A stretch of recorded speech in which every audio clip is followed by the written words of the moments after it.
Ces livres sont à son image, pleins de couleurs, cosmopolites, globetrotters, drôles. Ils jouent avec les mots et leurs pages se tournent à toute vitesse. Je suis très heureuse de rencontrer Romain Puertolas aujourd'hui. Bonjour Romain, ça va ? Bonjour Mélanie, ça va très bien. La forme ? Oui, Bon. toujours. Alors, entre les nouvelles aventures du fakir au pays d'Ikea, parues chez la Dilettante, suite tant attendue de votre fameux fakir coincé dans l'armoire Ikea dont je parlais juste avant, et l'adaptation au cinéma de ce premier opus. Quelle actualité, quel succès, c'est votre année là quand même. Hein. Est-ce que ça a été difficile ? C'est l'année du fakir. C'est l'année du fakir. Ça a été difficile ou pas de retrouver votre fameux fakir et de le plonger dans une nouvelle histoire après un tel succès sur le premier roman ? Non, au contraire, ça a été très facile et je pensais pas écrire de suite. Voilà, j'y avais pas pensé et j'avais beaucoup de lecteurs qui me demandaient s'il allait y avoir une suite quand le premier était sorti. Et il est venu tout seul en fait. Il est venu frapper à ma porte, me frapper sur l'épaule en me disant j'ai d'autres choses, j'ai envie de revivre encore quelque chose avec toi.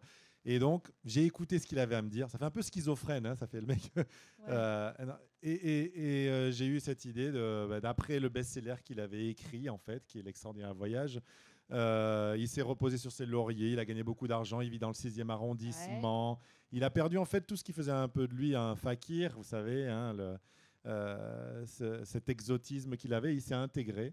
Et bon, il a écrit un manuscrit et son éditeur refuse ce manuscrit et l'envoie au bout du monde vivre de nouvelles aventures pour écrire un nouveau roman. Ça, c'est le début, en fait. Voilà.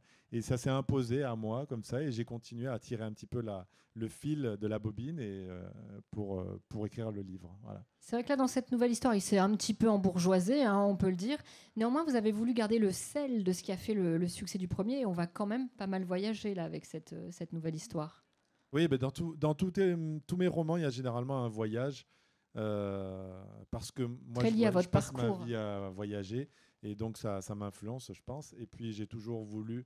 Ça a commencé quand j'étais enfant et que je lisais du Jules Verne qui me permettait de m'évader. Moi, je suis de Montpellier et ça me permettait de partir de Montpellier et de vivre des aventures extraordinaires un peu partout dans le monde.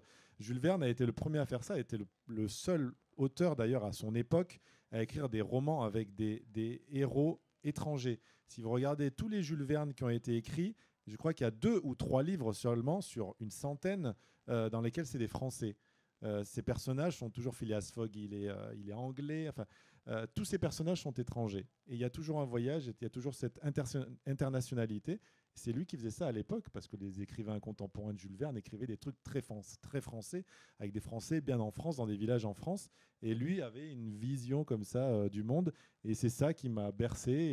Et donc, comme je passais ma vie à voyager avant, et là encore plus, il y a toujours ce voyage. Et ça me permet d'offrir à mes lecteurs un voyage pour pas cher, parce qu'un livre de poche, c'est pas très cher.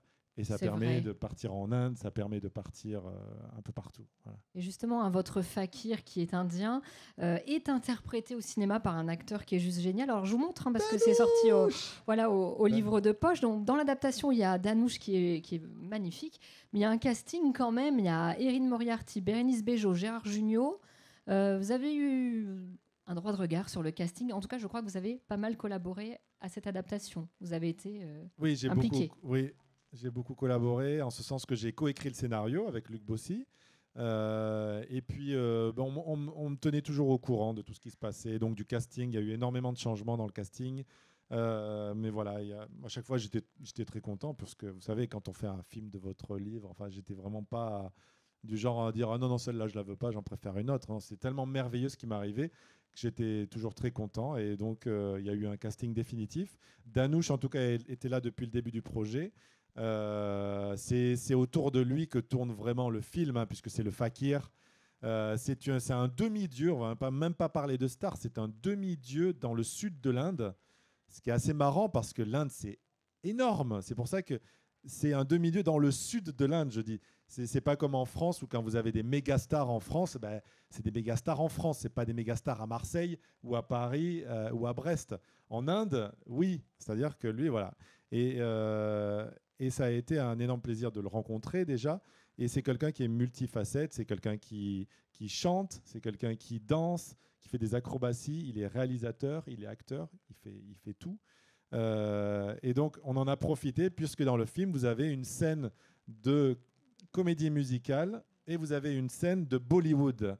Voilà. Et elle est super, la scène de Bollywood, parce que vous êtes sur votre siège et vous avez vraiment envie de danser. Il y a une très bonne scène avec Bérénice Bejo. Voilà, ils dansent tous les deux dans une discothèque. Et on a le sentiment que vous n'avez pas voulu calquer le film sur le livre, que vous aviez envie de vous en détacher un peu, d'aller plus loin, d'explorer d'autres facettes. C'est pas un copier-coller.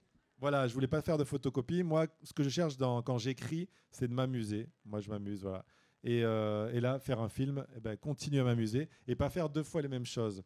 Je déteste les photocopies et je suis déjà allé voir des adaptations cinématographiques dans lesquelles j'ai l'impression de relire le livre, en fait, page à page. Et ça m'intéresse pas. Je veux qu'il y ait une plus-value, je veux qu'il y ait des surprises. Voilà. Au risque qu'il y ait des lecteurs qui disent « Ah, ça c'est différent, c'est pas pareil, machin. » Ben oui, mais c'est un film, ça peut pas être un livre. Un livre, c'est un livre, et un film, c'est un film. On est obligé de changer des choses, c'est pas du tout les mêmes codes. Et donc voilà, je trouve que le résultat moi j'adore, il est très joli. Je voulais pas une comédie avec que des gags. Je voulais qu'on retrouve quand même ce qu'il y a dans le livre, une profondeur, de la tragédie avec l'histoire des clandestins, mais avec toujours cet humour qui l'enrobe.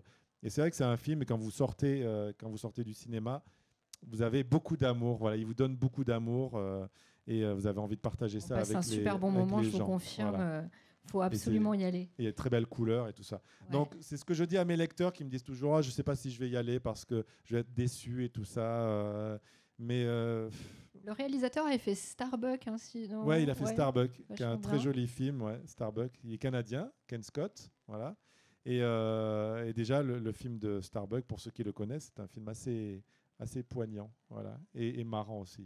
Alors, comme on a d'énormes moyens techniques, on me glisse à l'oreillette, non je rigole, j'ai pas d'oreillette, qu'il y aura peut-être un tome 3, en tout cas qu'il est clairement dans les tuyaux pour le Fakir. Oui, le Fakir est devenu une trilogie. Il vous lâche plus, hein. Ouais, non. C'est prévu pour quand? Est-ce qu'on peut avoir quelques pistes? Il n'y a pas de date parce que je vais sortir des choses avant. Ouais.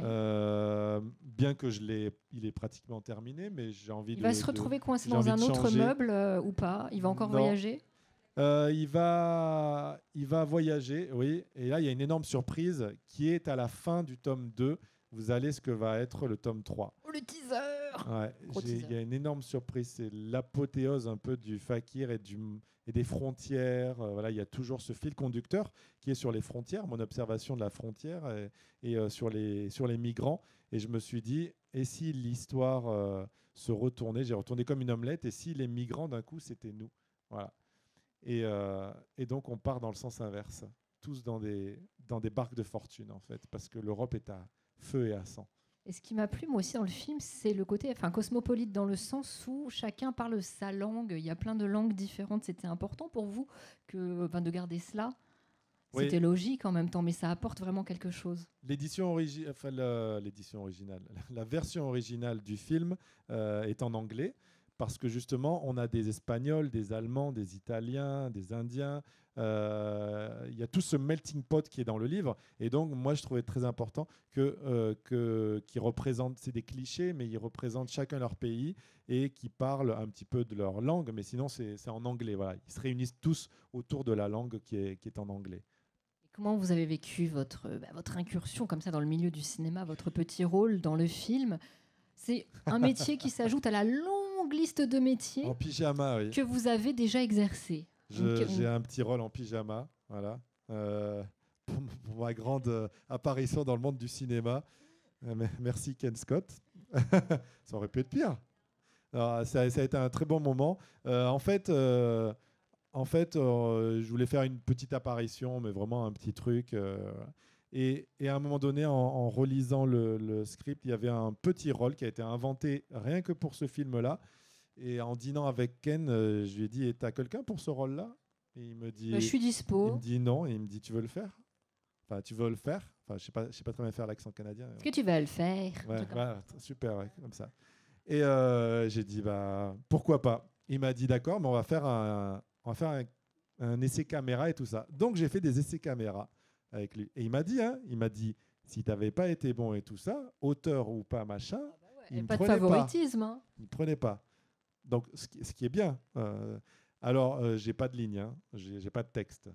Voilà.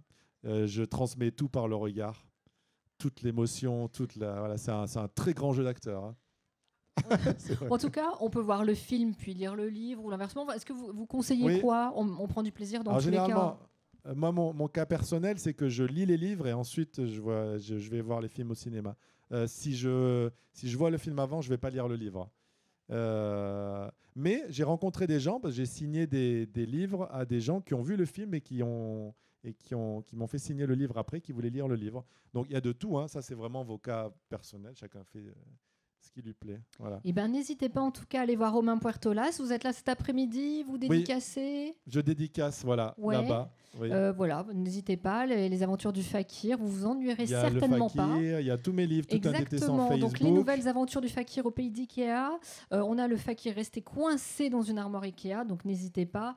Vous aurez tout un été sans Facebook, qui est aussi. Un poilard, c'est-à-dire un roman policier bien, marrant, humoristique. Voilà. Et avant, on avait une commissaire de police qui était là sur le plateau. Ça, c'est pour le film. Et puis, il y a Revive l'Empereur. Ah oui, voilà. J'ai pas encore lu. Vous me le conseillez, pour cet été? Je le mets dans mon sac à dos Ouais, prenez-le. Il est très humoristique. C'est Napoléon qui est retrouvé congelé dans la mer du Nord par un chalutier Findus qu'on va décongeler un petit peu à la mode d'Hibernatus. Et puis, il va sauver le monde de l'État islamique, de Daesh. Voilà, il va partir en guerre. Eh ben, merci Romain, passez un excellent salon et puis au plaisir de vous revoir. Merci à tout le monde. Merci.